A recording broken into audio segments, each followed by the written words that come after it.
میں نے حق خطیب صاحب کی جو چیزیں کئی دفعہ دیکھی ہیں کہ ان کی موجودگی میں وہ بن سور کے کھڑے ہوتے ہیں، ان کے جو اپنے میزباں اپنے ذاتی ملازم جو ہے یا ان کے عقیدت مند جو ہیں ان کے سامنے کہہ رہے ہوتے ہیں کہ ایک ولی اللہ کی یہ بات، یعنی وہ اپنے سامنے اپنے آپ کو ولی اللہ کہلوا رہے ہوتے ہیں۔ دم کرنے کی حد تک تو کوئی بھی دم کر سکتا ہے۔ حق خطیب صاحب جو کرتب دکھاتے ہیں وہ آنکھوں میں سے چین نکال رہے ہیں، یہ سوئیاں نکال یہ رہے ہیں، ڈرامے سکے بازی نکال ہے، رہے ہیں۔ یہ ڈرامے بازی ہے، اور یہ افسوس کی بات ہے کہ وہ ڈرامے بازی جو ہے اس کو مکس کرتے ہیں جائز چیزوں کے ساتھ۔ قرار الحسن سید صاحب نے واضح کیا کہ ایک ہی خاتون ہے کہ جس کو وہ سکھایا ہوا ہے، تو بار بار اسے وہ کر رہے ہیں، تو یہ چیزیں پھر حق خطیب صاحب اپنے لیے جہنم خرید رہے ہیں۔ حق خطیب صاحب اپنے آپ کو ولی بھی کہتے ہیں۔ نہیں ولی شلی نہیں ہے، ان کو ولایت کے معنوں کا بھی شاید نہیں پتا کہ ولی ہوتا کیا۔ حق خطیب صاحب کے اس انداز کو علماء کے اندر مشائخ کے اندر کوئی بھی پسند نہیں کرتا۔ اقرار الحسن نے جہاد کیا ہے اور اس نے جو کیا اس نے ٹھیک کیا۔ السلام علیکم ویورز، میں ہوں راؤ مزمل اور آپ دیکھ رہے ہیں ڈیجیٹل پنجاب۔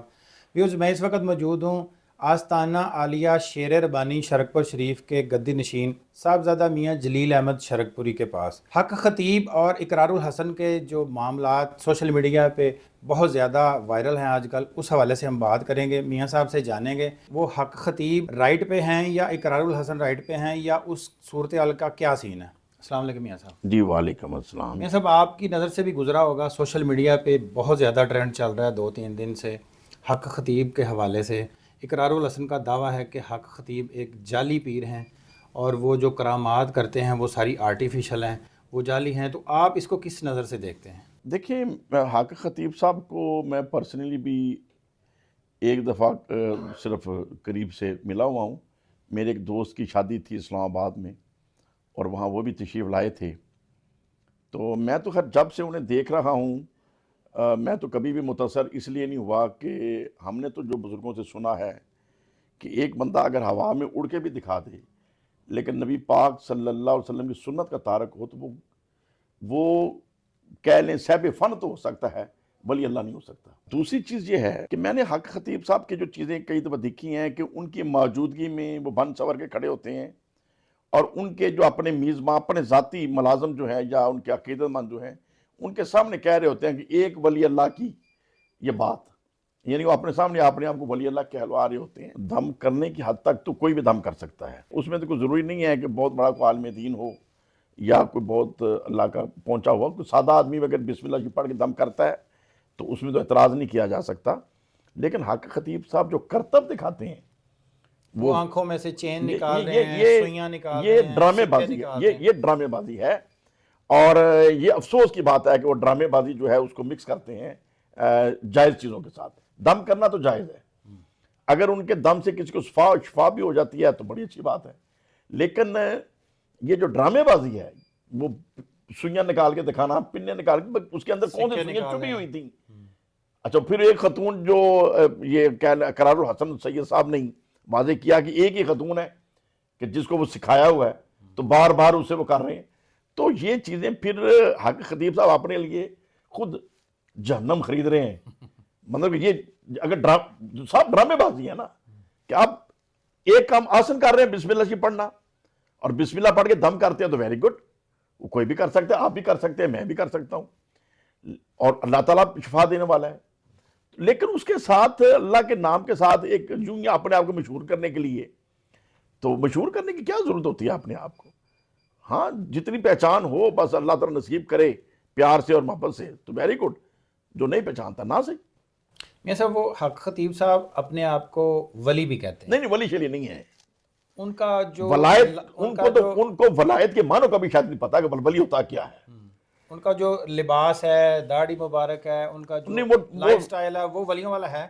دیکھیں وہ تو ایک شوق سے کرتے ہیں اپنا سٹائل، لیکن جب سے میں نے ان کو پہلے شروع سے دیکھا ہوا ہے کلین شیو تھے، بڑی اس وقت بھی وہ دم کرتے تھے، ٹھیک ہے نا، جب دم انہوں نے شروع کیے ہیں کلین شیو تھے، تو جو تارک سنت و ولی کیسے ہو سکتا ہے؟ ابھی بھی جو ان کا حلقہ ہے وہ سنت کے مطابق نہیں ہے، ٹھیک ہے نا، ان کے جو بال بڑے رکھے ہوئے ہیں، داڑھی چھوٹی چھوٹی ہے، سنت کے مطابق تو ایک مٹھ پر سنت کے مطابق داڑھی مبارک ہے، تو جو تارک سنت ہے وہ بھلا کتنی بڑا عالم دین کیوں نہ ہو، وہ عالم تو ہو سکتا ہے، وہ ولی نہیں ہو سکتا، یہ تو کلیئر کٹ بزرگوں کا ایک فیصلہ ہے۔ میاں صاحب، آپ کیا سمجھتے ہیں کہ آج کے دور میں کسی ولی کے پاس اللہ کی طرف سے عطا کردہ ایسی کوئی طاقت ہے کہ جس کے اثر سے وہ دم کرنے سے یا کچھ عمل پڑھنے سے، اگر وہ کہتے ہیں کہ جی جنات کا قبضہ ہوتا ہے لوگوں پہ، ان کو لاتے ہیں، وہ دم کرتے ہیں، کچھ عمل پڑھتے ہیں، اور کسی کی آنکھ سے وہ چین نکل رہی ہے، کسی کے منہ سے سوئیاں نکل رہی ہیں، سکے نکل رہے ہیں، تو ایسا ممکن ہے آج کے دیکھیں دور میں نہیں، یہ؟ یہ چیزیں ممکن ہیں، یہ تو ڈرامے بازیاں ہیں. ہندو بھی ایسی چیزیں کر لیتے ہیں، سکھ بھی کر لیتے ہیں، مسلمان بھی، عیسائی بھی. اس کے لیے چونکہ یہ کوئی روحانی چیز نہیں ہے، یہ تو ٹرک ہے. تو ٹرک تو کوئی بھی سیکھ لے وہ کر سکتا ہے، لیکن جو روحانیت ہے وہ تو ایک اور چیز ہے، وہ سیکھنی ہے تو پھر کشف المحجوب شریف پڑھیں، سمجھ آئے گی روحانیت کیا ہے. حضور شیر ربانی رحمۃ اللہ علیہ کی زندگی پڑھیں، پتہ چلے گی روحانیت کیا ہے. یا قریب ترین کی اگر کوئی چیز کہیں تو حضور فخر المشاہ میاں جمیل احمد صاحب رحمۃ اللہ علیہ کا آپ ہسٹری ہمارے سامنے ہے، پتہ چلتا ہے روحانیت کیا ہے. روحانیت تو ایک اور چیز ہے، وہ تو بالکل ایک بندہ اندر سے رجوع من اللہ اور ذکر کے ساتھ آپ کا جو قلب ہے، وہ کہتے ہیں نا ہاتھ کار والے اور دل یار والے. تو جب دل اللہ کے ساتھ لگ جائے اور توجہ ادھر ہی ہو، مخلوق کی طرف نہ ہو، تو جب میرے دل میں یہ اگر خواہش ہے کہ لوگ مجھے پہچانیں، لوگ میری عزت کریں، جیسے یہ سچ مچ کئی پیران عظام جو اللہ کے ولیوں کی اولاد میں سے ہیں، ہمارے جیسے سجادہ نشین ہیں، ان میں اکثر یہ خامیاں موجود ہیں کہ اپنی شہرت کا ایک خیال ہوتا ہے کہ میں اتنے بڑے پیر کا سجادہ نشین ہوں، مجھے لوگ پہچانیں. تو میں سمجھتا ہوں اس خواہش سے ہی وہ گر جاتے ہیں اپنے اصل مقام سے. آپ کے خیال میں یہ حق خطیب صاحب یہ جو دم کرتے ہیں یا یہ جو وہ سارا سٹائل روحانی سٹائل نہیں ہے. جو ان کا بھی جو بھی طریقہ کار ہے، دم کرنے میں کوئی حرج نہیں ہے، میں اس پہ یہ کہنا چاہ رہا ہوں دم کرنے میں حرج یہ نہیں جو ہے. سارا کچھ کر رہے ہیں یہ کس چیز کے لیے کر رہے ہیں؟ شہرت کے بس لیے کر رہے ہیں، شہرت، پیسہ کے لیے کر رہے ہیں، یا یہ کیا ہے؟ دیکھیں پیسہ تو انہوں نے اتنا اکٹھا کر لیا، انہیں کیا مزید چاہیے. لیکن ایک بندے کو عادت پڑ جاتی ہے نا، تو پھر وہ کہہ لیں وہ اس کی مزاج کی سمجھ جاتی ہے چیز. اب زرداری صاحب کو دیکھ لیں یا نواز شریف صاحب کو دیکھ لیں، کو پیسے کی کمی ہے لیکن پھر بھی وہ خواہش ختم نہیں ہوتی. تو میاں صاحب یہ اب بات اٹھ رہی ہے، سوالات اٹھ رہے ہیں. اب اقرار الحسن سے پہلے آج تک کبھی کسی بندے نے، کسی جرنلسٹ نے اس طرح کا کوئی سٹیپ نہیں لیا، آواز نہیں اٹھائی کہ کسی بھی عامل کو، پیر کو، اس کی کرامت کو جھوٹا ثابت کرنے کے نہیں، لیے. کرامت نہیں ہے، ٹرک اچھا، ہے ان کا. اقرار دیکھیں الحسن کے اس عمل کے بعد تو لوگ گدی نشینوں پہ، گدیوں پہ، ولیوں پہ انگلیاں اٹھائیں گے. نہیں تو کیا یہ ملک کے جو، جیسا کہ آپ آستانہ عالیہ شیر ربانی کے گدی نشین ہیں، آپ اور باقی جو صاحب نظر لوگ ہیں جو اس چیزوں کو سمجھتے ہیں، کیا آپ کسی پلیٹ فارم سے حق خطیب صاحب سے گفتگو نہیں کریں گے کہ نہیں کیا قبلہ یہ ضرورت ہے. کیا ہو رہا دیکھیں ہے، یا اس پہ کچھ آپ کریں گے نہیں؟ میں نے تو کبھی بھی ان سے ملنے کا شوق نہیں پیدا ہوا، اور اگرچہ وہ میرے کئی قریبی دوست ہیں جو ان کے بھی قریبی جاننے والے ہیں.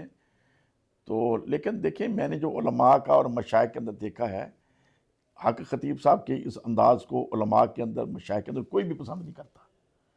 لیکن پھر ہوتا ہے کہ ایک بندہ مشہور ہو چکا ہے تو جو بھی کوئی بات کرے گا وہ سمجھیں گے شاید اس کی شہرت کی وجہ سے یہ جیلس ہو رہے ہیں، تو اس لیے پھر خاموش رہتے ہیں لوگ کہ کیا ان کو بندہ کہے.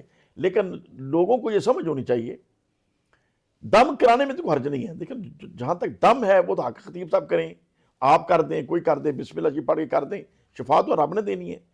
لیکن یہ سوئیاں نکالنا، یہ سکے ڈرامے بازی نکالنا، جو ہے، ٹرک جو ہے، یہ آرٹ ہے، فن ہے.